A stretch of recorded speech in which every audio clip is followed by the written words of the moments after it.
golden hour. So what we focus on and what we're doing in that last hour is things our subconscious is going to work on. So an activity that I picked up from Gap and Gain that I've been doing regularly since the new year is jotting down every day.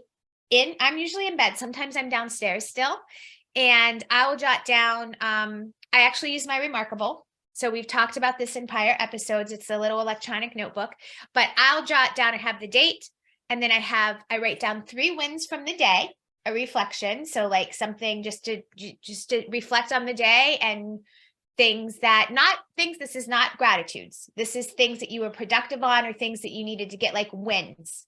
3 wins, 3 successes, three successes, 3 things you got down.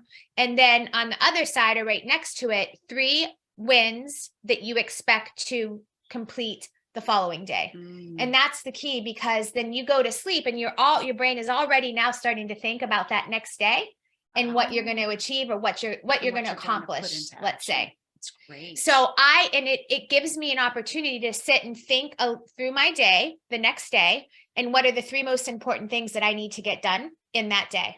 And if you're like me and you have the tendency to pick the low-hanging fruit, or get involved in the low-hanging fruit, and then all of a sudden, oh crap, I have to be somewhere, but I didn't get that big thing done. It starts my brain on, okay, before I do anything else, hit these 3 things, because they have to be done. The other stuff, if it doesn't get there, can be pushed. That's so genius, because you're going to ask yourself at the end of the day what your successes are. Yeah. So you're right there, you're setting yourself up, because your brain's going to want successes to report on. So exactly, it's going to help you prioritize. It's a simple thing, but it's great. Sort of eat that frog first, as Brian Tracy used to say. Right. And I want to show you, if you are watching, this is my planner. I don't know how you can see it, but see how, so the dates line up, and this is probably like what most planners do, but what I've done, this is kind of something that I brought in on my own. Before I do my journal of my wins and my expected wins, I go back through, and since the days are side by side, I will sit and reflect on my day and go through the list of things and look at all the things, the things that I finished that were checked off and scratch out. I look at the things that I didn't complete, and I either move them to the next day, or decide they don't need to be done, or move them to later in the week.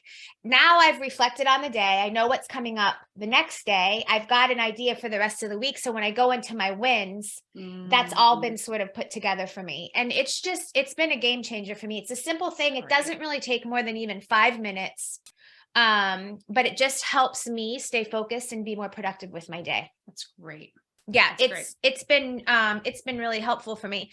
And then beyond that, those are things that we can do at night during that golden hour. But then on top of that, something that I started doing that's been very helpful for me is a reflection then on my week.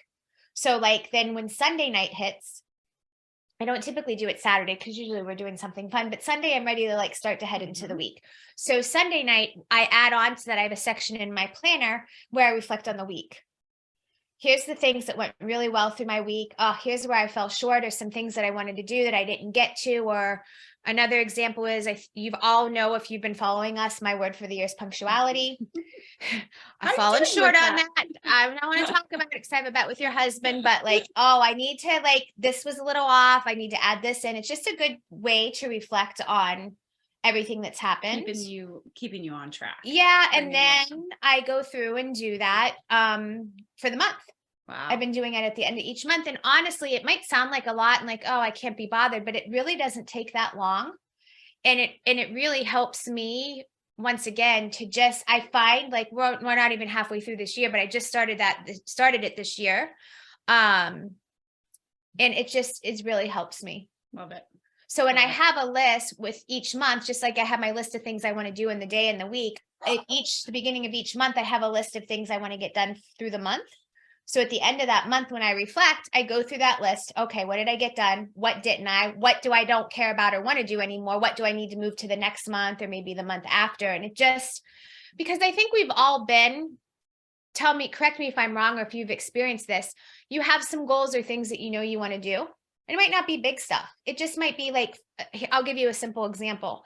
I want to get all my addresses and contacts in an app on my computer so that Christmas cards are easier, right? So I can just print the labels. I just want them all in one place. Because right now they're all scattered. And I just have not I've been trying to do this Yeah. for 3 years. So having Well, that like set for a month that's less busy where I think that I can start to squeeze that in. And now I've done that in the past, but now that I see that and know like when it's coming, or if I didn't get to it, okay, Brooke, but you're going to get to it next month. It keeps me honest. Does that make sense? yes, totally. I love that. I think that's great.